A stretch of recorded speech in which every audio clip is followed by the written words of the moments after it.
Welcome to Podcast with AI, where human curiosity meets artificial intelligence. I'm host, and today I'm joined once again by my amazing co-host, AI.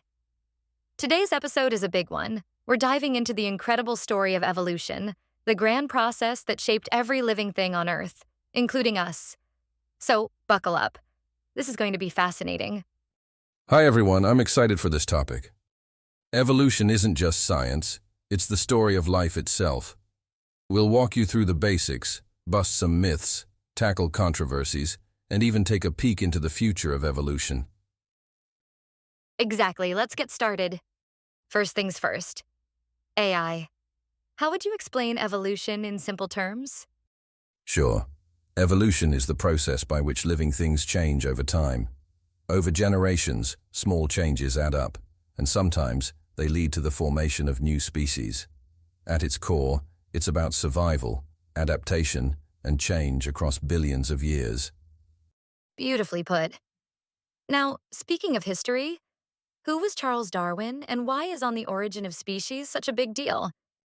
Darwin was a 19th century naturalist who proposed the groundbreaking idea that all species evolve through natural selection.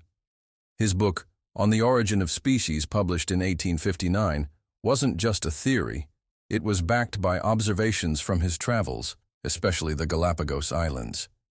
It completely changed how we understand life. And that leads us nicely to natural selection.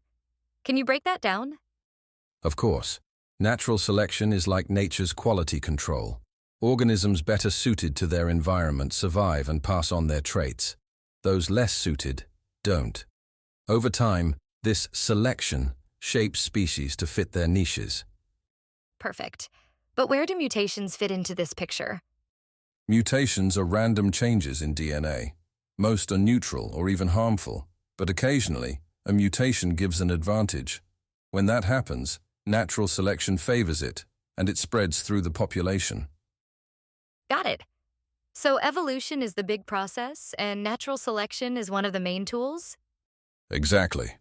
Now, what kind of evidence do we have for evolution? So much. Fossil records show gradual changes over time. DNA reveals how closely related species are. Biogeography shows how species are distributed in ways that only make sense if they evolved. And even observing living species today gives us evidence. One thing that always fascinated me: how do scientists figure out how old fossils are? Good question.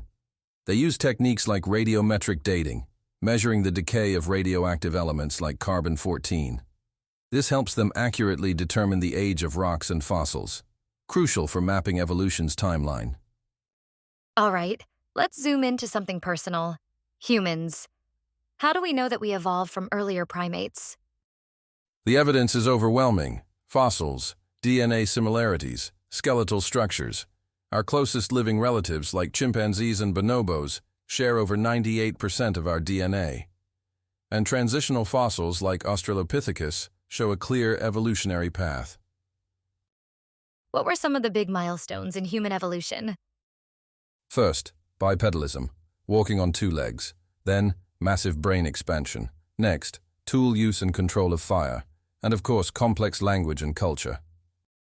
The story of human evolution is really a journey that began over 7 million years ago, and it all started in Africa.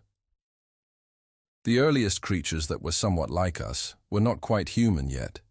They were hominins, ancient primates like Sahelanthropus chidensis. These early ancestors might have been the first to experiment with walking on two legs, but they still looked a lot like apes. Fast forward a couple million years to around 4 to 6 million years ago. That's when bipedalism, or upright walking, really started to evolve. Walking on two legs changed everything. It freed up the hands for carrying objects, making tools, and eventually, crafting culture itself. Around 2.5 to 3 million years ago, the real game changer arrived: tool use. A species called Homo habilis, whose name literally means handyman, started shaping simple stone tools.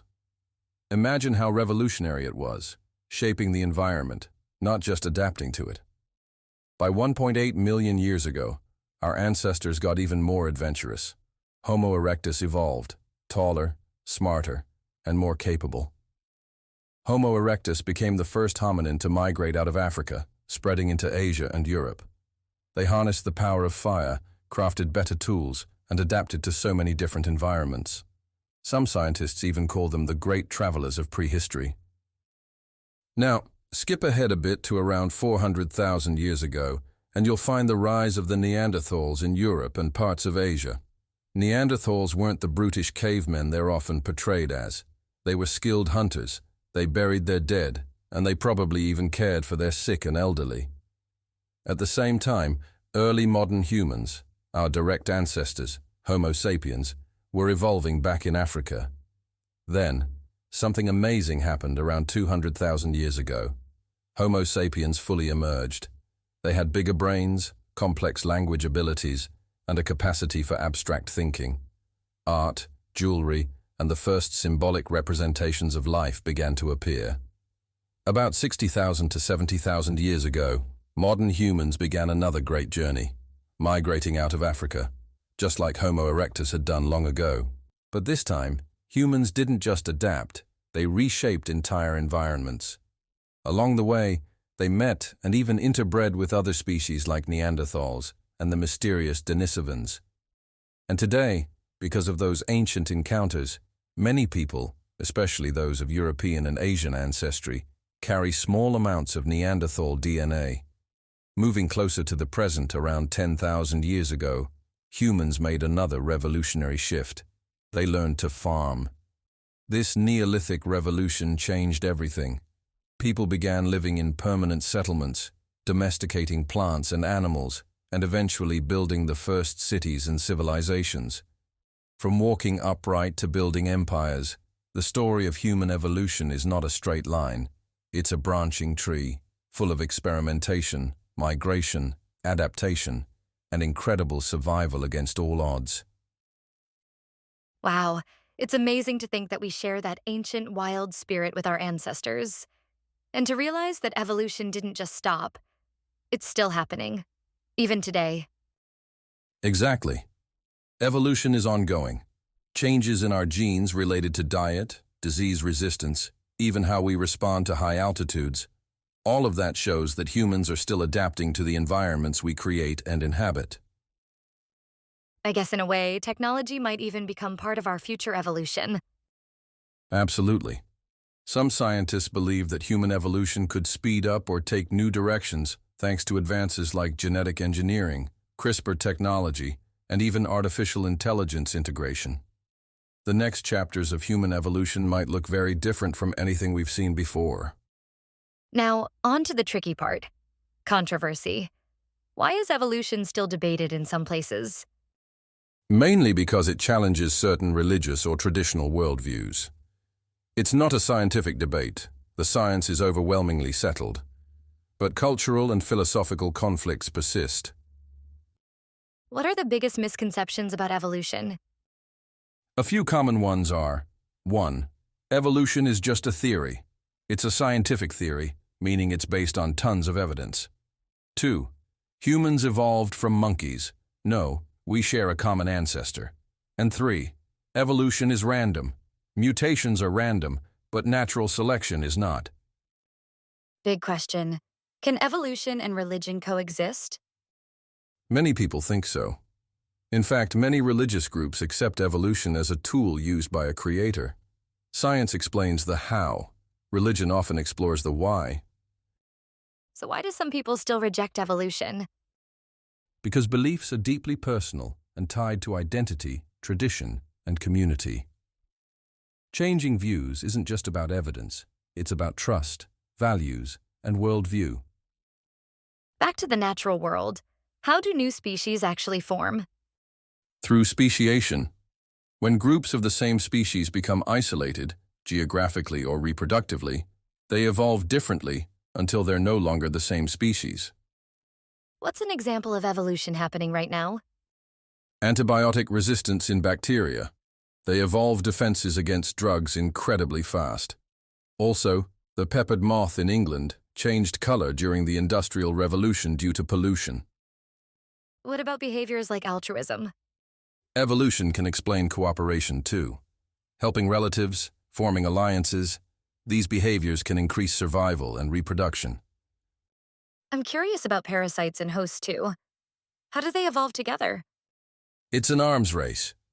As hosts evolve defenses, parasites evolve ways to overcome them. It's one of the most dynamic examples of coevolution. Let's talk about health. How does evolutionary biology help us understand diseases? Pathogens evolve quickly. Understanding evolution helps scientists track mutations, predict outbreaks, and design better treatments, like for COVID-19 variants. What's evolutionary medicine? It looks at diseases through the lens of evolution. Why we get sick, not just how. For example, fever might be an evolved defense, not just a symptom. How about artificial selection, like dog breeding? It's evolution directed by humans. When we selectively breed plants or animals, we mimic natural selection, just much faster. Could we direct evolution with technology, like CRISPR? We're starting to. Gene editing tools like CRISPR could allow us to edit evolution, a huge ethical and scientific frontier. And finally, are we living through a sixth mass extinction? Sadly, yes. Species are disappearing faster than normal background rates, mainly due to human activity. Evolution will continue, but the planet's diversity might look very different. If we replayed life's tape, would evolution take the same path? Probably not. Evolution depends on random events, asteroid impacts, climate shifts, mutations. It's full of chance. What might future humans look like? Possibilities range from taller, more resistant to disease, maybe even adapted to space living. But cultural evolution might outpace biological changes. Last question. How does understanding evolution change our perspective? It humbles us. It shows that we are deeply connected to all life on Earth, not apart from it, but a part of it. It also fills us with awe at the creativity of nature over deep time. Wow, what a journey. Thank you, AI, for helping unpack such a vast, fascinating topic. Always a pleasure. Thanks to everyone listening. Keep exploring. Keep questioning. Life's story is still being written, and we're part of it. You've been listening to Podcast with AI. If you enjoyed today's episode, don't forget to subscribe, share, and leave a review. Until next time, stay curious.